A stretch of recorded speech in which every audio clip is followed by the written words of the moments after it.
Os profetas foram chamados para pregar o arrependimento e chamar o povo escolhido a retornar à missão da aliança.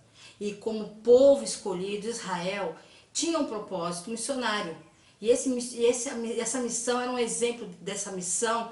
Nós vemos no movimento missionário, nas narrativas bíblicas sobre Elias e a viúva de Sarepta, e a ida do profeta Jonas a Nínive, e finalmente vamos analisar nessa lição as alianças de Deus com a humanidade a partir da nação de Israel no Antigo Testamento. Deus é um Deus das nações, o Deus de todos os grupos étnicos. A paz do Senhor, povo lindo de Deus. Para você que é novo por aqui, eu sou a diaconisa Tânia Anjo, sou professora de escola bíblica dominical. Estamos estudando o 4º trimestre das lições bíblicas da editora CPAD de 2023, da classe dos adultos, que tem o tema Até os Confins da Terra, pregando o Evangelho a todos os povos até a volta de Cristo. A lição de hoje é a lição 3. Missões transculturais no Antigo Testamento. Vamos observar aqui nessa foto que foi escolhida. Aliás, já quero desejar, que vai ser dia 15 de outubro, dia do professor. Parabéns para você, professor da Escola Bíblica Dominical. Deus recompense você por todos os seus esforços. Agora vamos analisar aqui a foto da lição 3. Que se olharmos com atenção, veremos que tem uma parede de pedra, e nessa imagem, e pela janela desce um tecido vermelho escarlate. Isso nos faz lembrar da passagem bíblica da história de Raabe.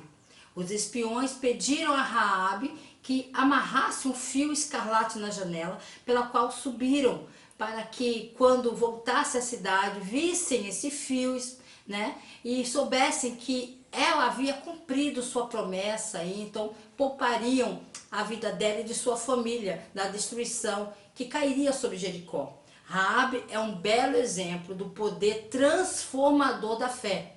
Raabe é o exemplo de um gentil que se reverte, se converte, porque ouve falar da glória e do poder de Deus, do Deus vivo e verdadeiro, através do que ele fez para salvar o povo de Israel. Embora ela tivesse pouco conhecimento da verdade, seu coração foi atraído para o Deus de Israel.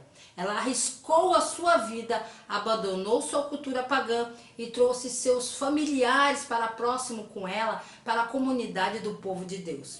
Em Mateus, do capítulo 1, versículos 5 e 6, é lá que Raabe torna-se o seu lugar no fio de escarlate na redenção que percorre todo o Antigo Testamento e leva ao Messias. O texto vai nos dizer assim: disse, pois, pouco e que sejas o meu servo, para que restaures as tribos de Jacó e tornares a trazer os guardados de Israel. Também te dei para a luz dos gentios, para seres a minha salvação até a extremidade da terra. Isaías capítulo 49, versículo 6.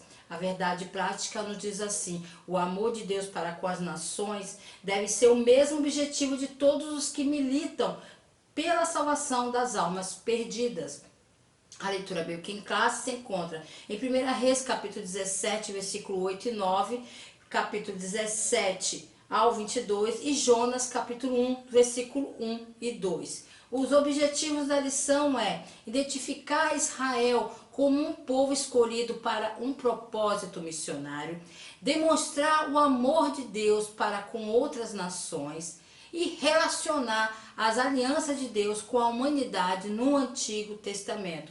Irmãos, não esqueça de curtir, comentar, compartilhar pelo menos com mais uma pessoa, que você estará ajudando esse canal a levar o ensino da palavra de Deus. É muito importante que você, ao final de você assistir esse vídeo, você dê o seu joinha. Isso dá ao algoritmo do YouTube mostrando que é importante esse canal aqui, ok? E lembrando que esse slide estará aí, já me perguntaram isso no privado, no WhatsApp, no Telegram, e se é pago. Não é pago. Esse slide estará gratuitamente aí embaixo, na descrição desse vídeo, para você, professor, utilizar em sala de aula, ok? Então vamos lá. Tópico primeiro, Israel, um povo escolhido para um propósito missionário. Subtópico 1, o plano de Deus. Deus pretendia que o antigo Israel servisse como um emissário proclamado a salvação às nações. Da semente fiel de Abraão, Deus levantaria seu povo escolhido, Israel, para ser uma bênção para as nações. Foi o primeiro mandato da grande comissão da Bíblia. Israel foi escolhido para ser o veículo de bênçãos de Deus para o mundo, tá? Israel deveria ser um sinal e testemunha para as nações de uma maneira atraente, convidando-as a vir a se juntar a ela para participar da obra salvífica de Deus. Israel tinha a missão de servir como missionários transculturais ou estrangeiros, tá? Subtópico 2, a falha de Israel. A nação de Israel deveria ser a luz de Deus para o mundo. Todos os que olhassem para a nação veriam a grandeza de Deus e o adorariam, mas o povo falhou e tornou-se como todas as outras nações. Isaías capítulo 1, versículo 10 e 11, compara Israel a Sodoma e Gomorra. Seus sacrifícios haviam se tornado abominações e eles ficariam surdos em relação à própria mensagem de arrependimento que deveriam proclamar às nações vizinhas.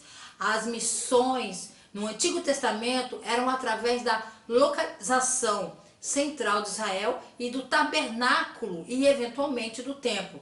Toda a nação de Israel deveria ser voltada para a missão, mas em vez disso eles eram egocêntricos. Deus os havia escolhido para representá-lo ativamente às nações e eles continuamente falharam em sua tarefa.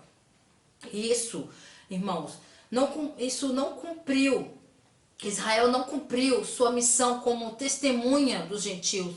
Então Deus completou a tarefa ele mesmo. Ele enviou seu filho Jesus para viver perfeitamente sob a lei, para ser uma luz para as nações e para interceder de uma vez por todas em favor de judeus e gentios. A falta de fé do homem nunca pode frustrar a fidelidade de Deus. Os gentios certamente participariam da salvação trazida pela semente divina de Abraão. Por Israel veio Jesus. Esse foi o principal objetivo de Israel desde o início. Gálatas capítulo 3, versículo do 7 ao 9, nos mostra como devemos interpretar a promessa de Deus a Abraão. Sabei, pois, que os que são de fé são filhos de Abraão.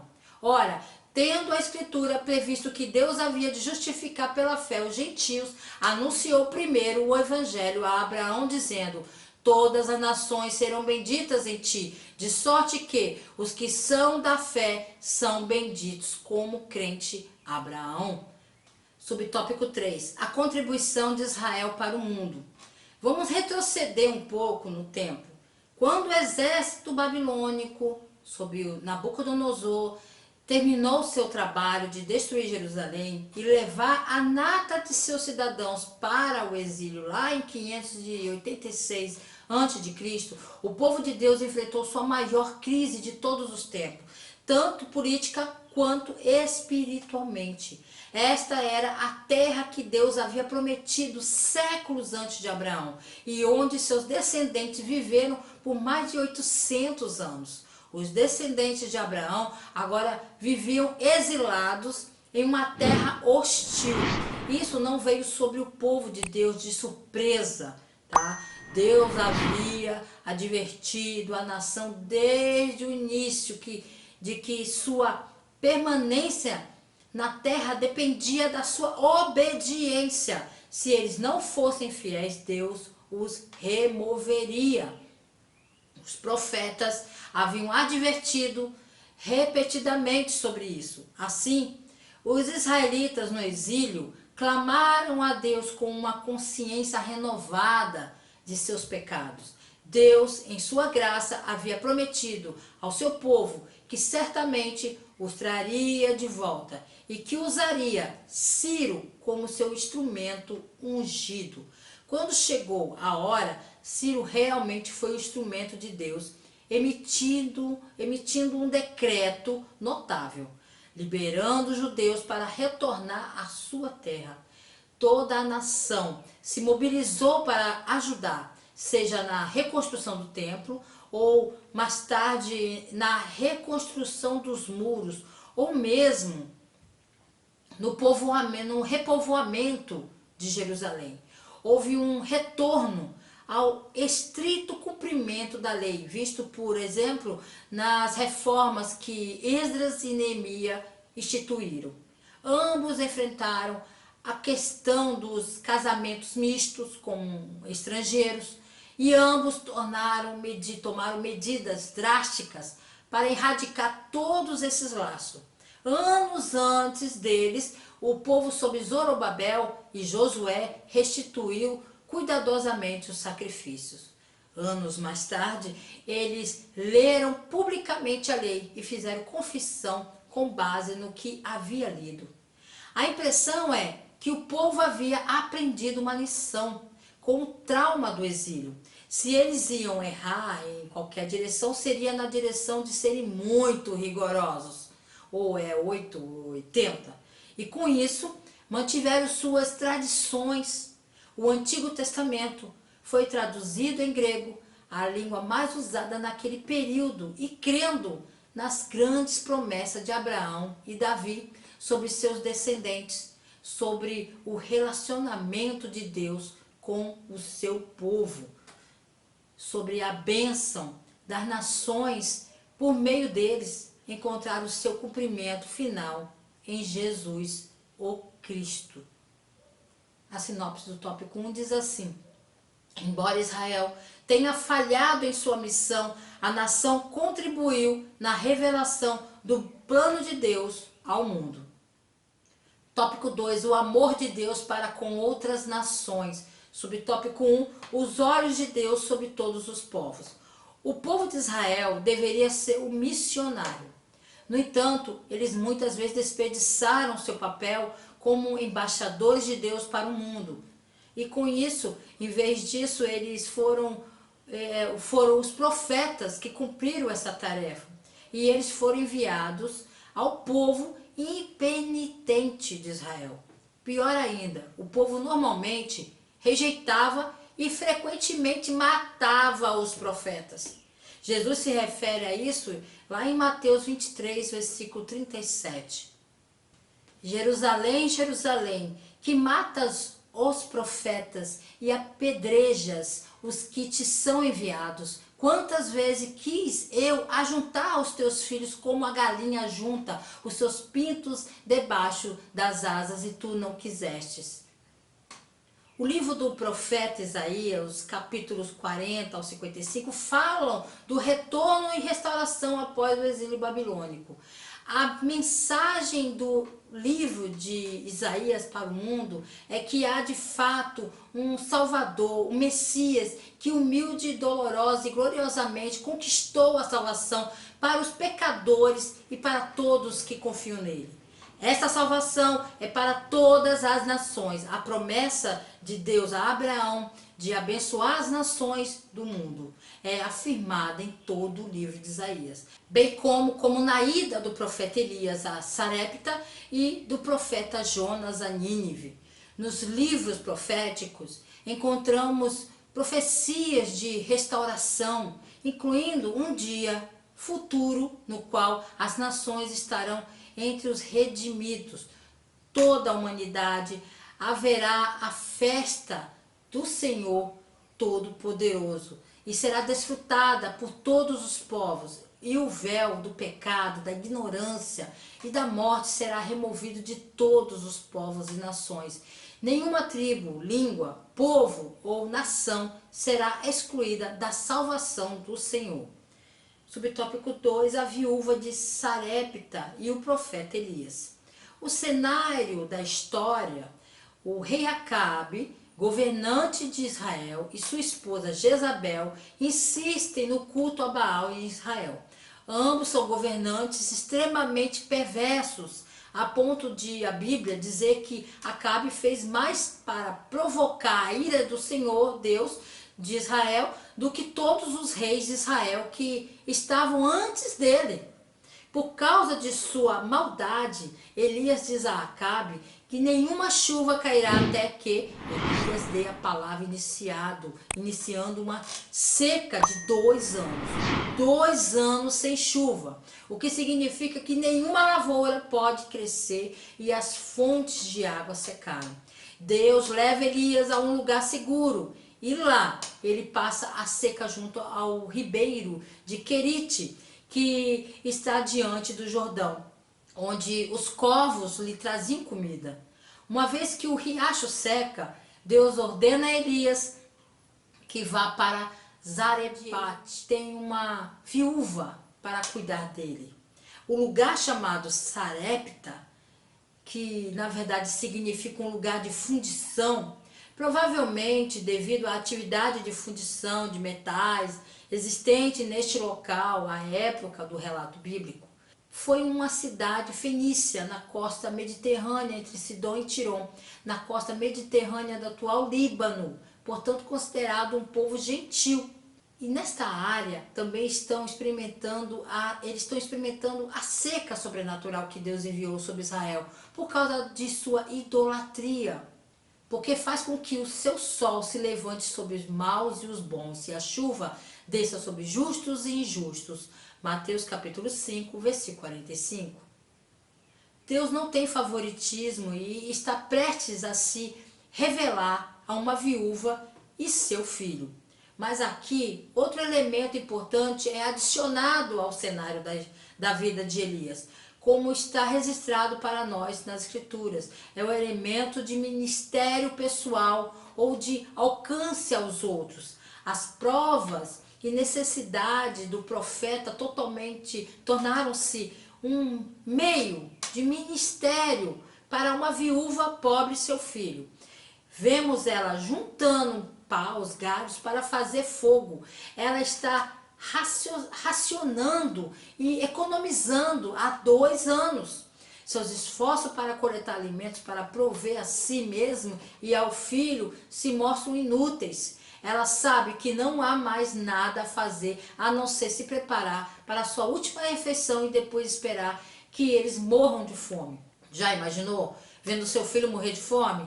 Agora veja que interessante. Na tradição judaica, a viúva de Sarepta desempenha um papel pequeno, mas importante na história de Elias. Ela alimenta Elias em sua casa. Logo depois seu filho morre e Elias implora, clama a Deus o poder de ressuscitá-lo. Os rabinos derivam disso que se alguém abre sua casa para você e você é responsável pelo bem-estar dessa pessoa. Eles ainda afirmam que quando Elias reviveu o filho da viúva, ele poderia ter ressuscitado seus parentes mortos também. Elias, no entanto, estava empenhado apenas em salvar a vida de seus anfitriões. Os rabinos também aprenderam que dar comida a outra pessoa é uma virtude que resulta na ressurreição dos mortos antes de seu tempo. Porque a viúva de Sarepta deu comida a Elias, ela mereceu a reanimação de seu filho. Embora ela fosse gentia, Deus conhecia seu coração e ele queria mostrar a misericórdia para com ela. A graça e a misericórdia de Deus não se limitavam aos israelitas. Misericórdia e bondade, acima do que se pode esperar. Essa mãe não esperava que Deus a salvasse. Subtópico 3. A missão de Jonas em Nínive. Quando veio o chamado a Jonas para levar a palavra do Senhor à principal cidade da Assíria, ele ficou compreensivelmente apavorado. Ora, A palavra do Senhor veio a Jonas, filho de Amitai, dizendo: levanta-te e vai a Nínive, aquela grande cidade, e clama contra ela, porque a sua iniquidade está diante de mim. Jonas capítulo 1, versículo 1 e 2. Os assírios não eram pessoas ocasionalmente más ou periodicamente violentas. Em vez disso, eles celebravam seu poder e apreciavam a capacidade de afligir outra nação. Israel sofreu sob as mãos dos assírios, cuja capital era Nínive. Em Naum capítulo 3, do versículo 1 ao 5, Deus destila sua cultura nessa profecia e pronunciamento de julgamento. Não é difícil imaginar a relutância de Jonas em levar a mensagem para tal povo. Jonas representava, irmãos, ali Israel. O livro lança um forte desafio a Israel em relação à sua atitude em relação às nações, até mesmo nações inimigas que os profetas colocavam sob julgamento declarado de Deus, e em relação à sua compreensão da atitude de Deus para com as nações. Ele iria sozinho a uma das cidades mais poderosas e degradadas do planeta, com uma mensagem de Deus que ele tinha certeza que eles não gostariam de ouvir. Quão em sintonia com os planos de Deus está o povo de Deus hoje. Não esqueçamos que o nosso maior problema é o pecado. Portanto, o maior plano de Deus é trazer a salvação. Israel tinha um papel especial como seu povo, para ser o meio de abençoar o mundo. No entanto, o povo de Deus, como vemos aqui nessa história, parece estar preocupado apenas com seus problemas e seu bem-estar imediato. Às vezes também questionamos o Evangelho, mesmo que sejamos cristãos. Fazemos questionamentos. Jonas nos mostra novamente que Deus envia um mensageiro porque Ele quer que seu perdão e esperança sejam declarados. Ele quer um mundo que acredite que isso seja possível.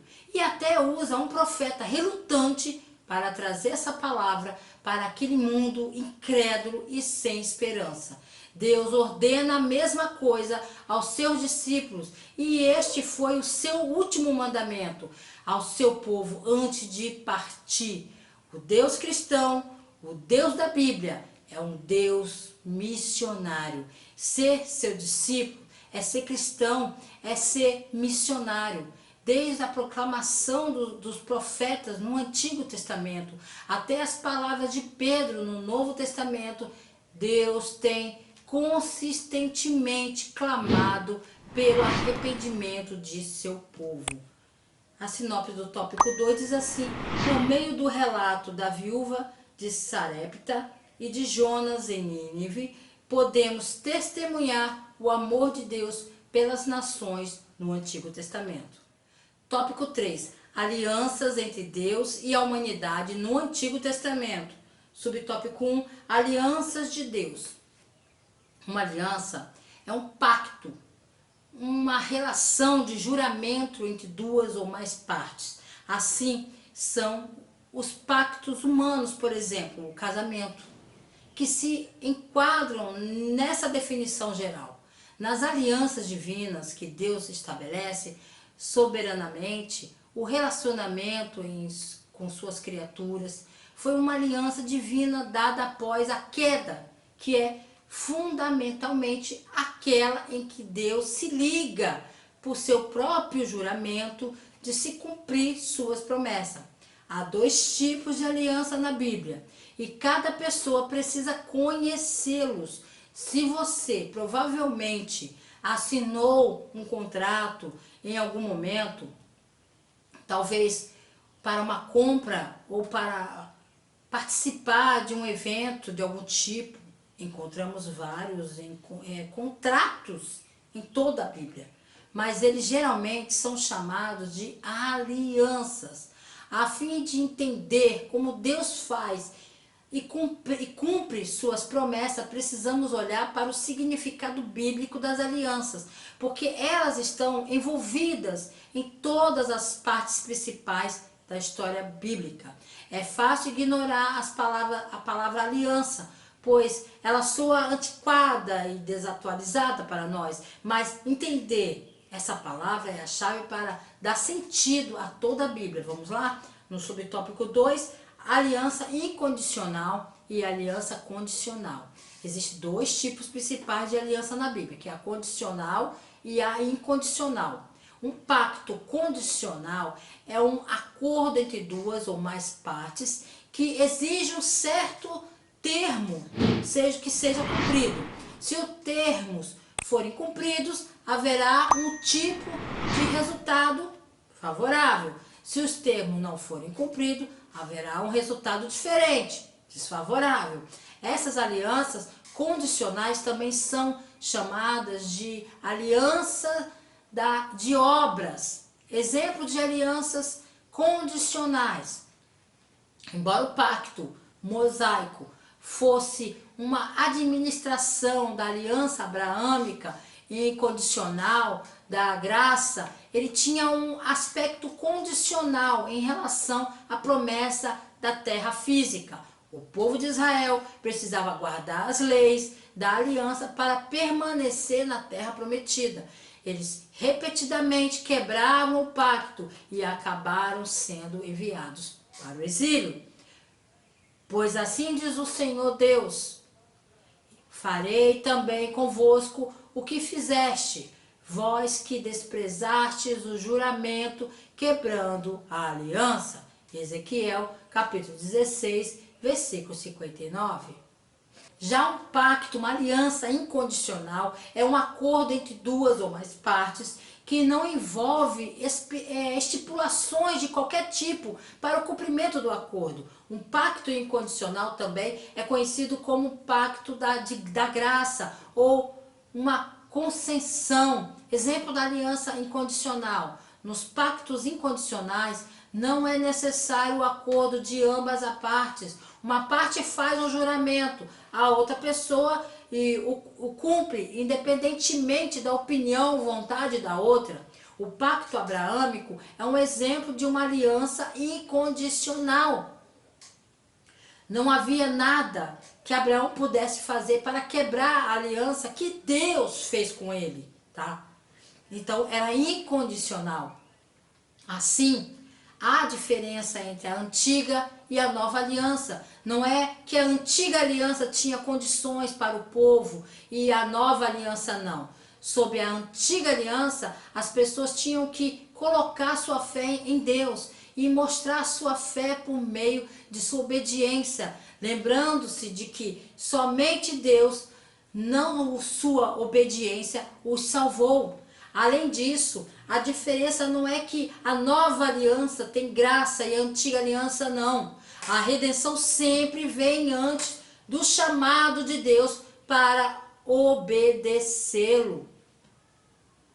Todas as pessoas, cristãs ou não cristãs, precisam saber se uma aliança bíblica é condicional ou incondicional, porque essa distinção determina seu significado para elas pessoalmente. A sinopse do tópico 3 diz assim: há alianças condicionais e incondicionais na Bíblia que tornam conhecida a glória de Deus entre as nações.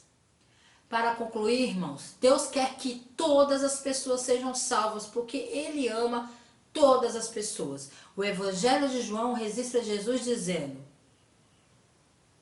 porque Deus amou o mundo de tal maneira que deu seu Filho unigênito, para que todo aquele que nele crê não pereça, mas tenha a vida eterna.